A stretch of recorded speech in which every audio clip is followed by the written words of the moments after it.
Corbin Trent is a former Bernie Sanders campaign strategist and the current executive director of the left-wing super PAC, A Fight Worth Having. And Caroline Sunshine was the deputy communications director for the Trump 2024 campaign. Guys, thanks so much for joining us this afternoon. Corbin, do you think that this issue should represent a litmus test for Democratic candidates going forward? Which issue? The Israeli issue we just heard Chad talk about. Whether or not to fund the Israeli army and the Israeli occupation and the genocide and, you know, an apartheid state. Yeah, I think that should. And it's not just the Democratic Party. You're seeing this on the right as well, whether it's Megyn Kelly or Tucker Carlson or, you know, Alex Jones or a lot of people on that side, you know, that used to be the Tea Party of the right are also saying, hey, maybe the things that are being chosen to do here are not in American interests. America first cannot be other countries first as well, you know, and I think that is what people are coming to terms with. They're also saying, who are we going to be as a country? What is it we want our military to do? What is it we want to, you know, project into the world? And I think a lot of people are saying, not this. Now, Caroline, you look at that vote. There have been votes in the past where there have been some Republicans, up to about 20 or 21 Republicans, voted against a larger aid package, but you only had one Republican defection this time. Yeah, I would also just point out where this is playing out electorally, and this is playing out in Michigan, which was a state that President Trump won in 2024. And we've obviously seen one of the Senate candidates in Michigan is not supportive of Israel. But I take everybody back to 2024. President Trump actually won that state partially by winning the Muslim American vote. He was able to flip the most coveted endorsement of the 2024 cycle was the Democrat mayor of Hamtramck, Michigan. And everybody thought that endorsement was going to go to Kamala Harris, and it flipped for President Trump because as we found out, Muslim Americans were very attracted to President Trump's policies when it comes to economics. Certainly a little bit of his anti-intervention stance in the Middle East, which has obviously shifted with this war, no doubt. And you're seeing the president's paying for that politically. But I think Republicans have to focus on the big tent that we brought in 2024. And if Democrats want to shrink their tent, that's fine. But we have to focus on expanding our tent, just like we did in 2024. Yeah, Corbin, if you look here, you've got Congresswoman Ocasio-Cortez, Senator Sanders at an Al Said rally in Michigan right now. If you just want to pop up this poll here, and this was Washington Post poll came out recently.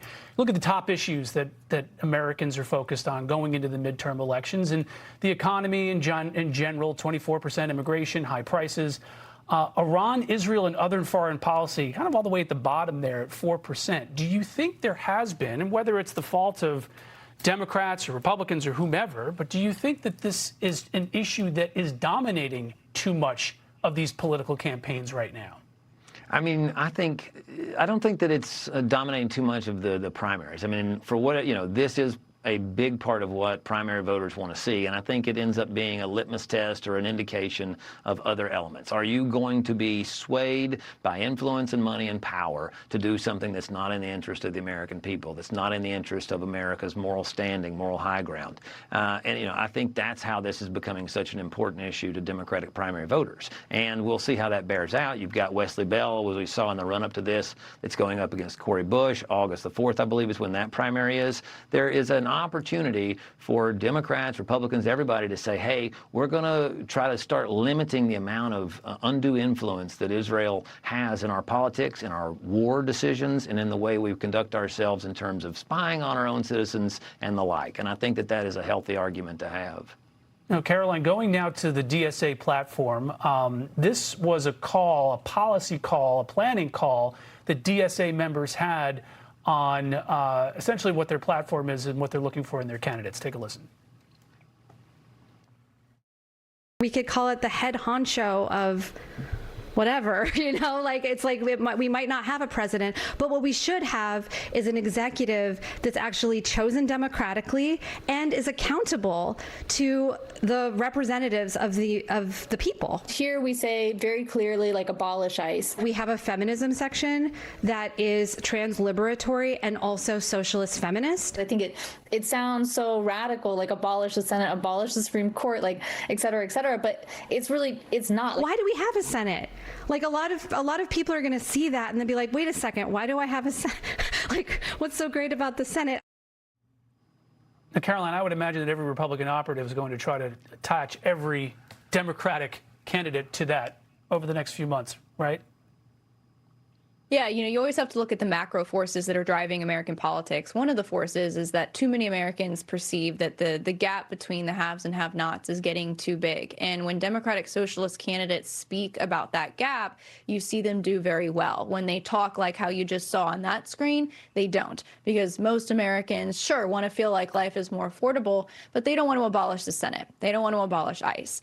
And I'm reminded of something that Zohran Mamdani, who's really become the poster child for this movement and the banner guy for it. I'm reminded of something he said on the 4th of July that I found to be one of the most chilling things I've heard in American politics in a long time.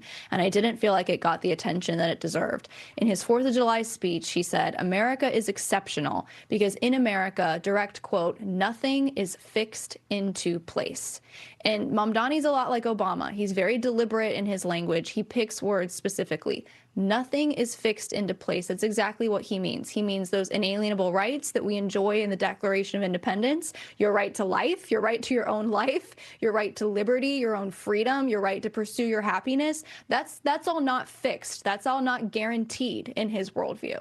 The Constitution, the Bill of Rights we have, your right to freedom of speech, your right to bear arms, your right to a fair and free trial, a jury of your peers, your right to be presumed innocent until proven guilty, all of that isn't fixed in Zohran Mamdani's worldview. And in my worldview, it's very fixed. And that's where the future fight is going to play out for our country.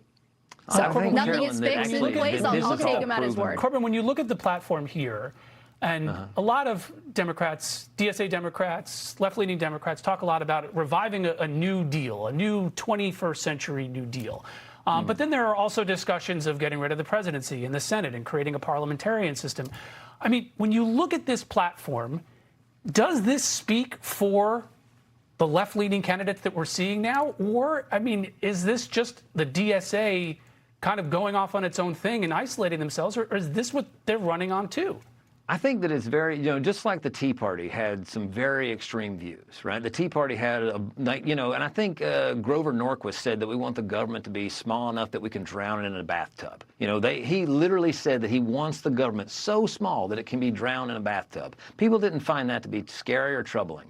The fact is that you're going to have people with big ideas or, out of the norm ideas. The question is, what do you do with that? What does this spectrum lead to? And right now, what it leads to, you talk about how what Mamdani said, gave you chills. I mean, I think the fact that we don't have Fourth Amendment rights and Fifth Amendment rights, and a lot of our rights have been violated. Does that not give you chills to hear that nothing is fixed into place? Me, it's not fixed into place now. That's not chilling to you? We're seeing violations of our rights all over the place. We got flock cameras. I just want to clarify what you're saying, though. You're saying that if nothing is fixed into place, you're okay with your inalienable right to your own life and liberty not being guaranteed by your own government. That it's not being guaranteed currently. It's not being guaranteed. It is guaranteed by the Declaration of Independence and the United States Constitution. And no one else in American politics is saying that instead of Caroline Sunshine, and the debate that will continue on all the way through the midterms and beyond. Thank you very much, guys. Be sure to like and subscribe for all the Fox News latest on YouTube and catch full shows streaming now on Fox One.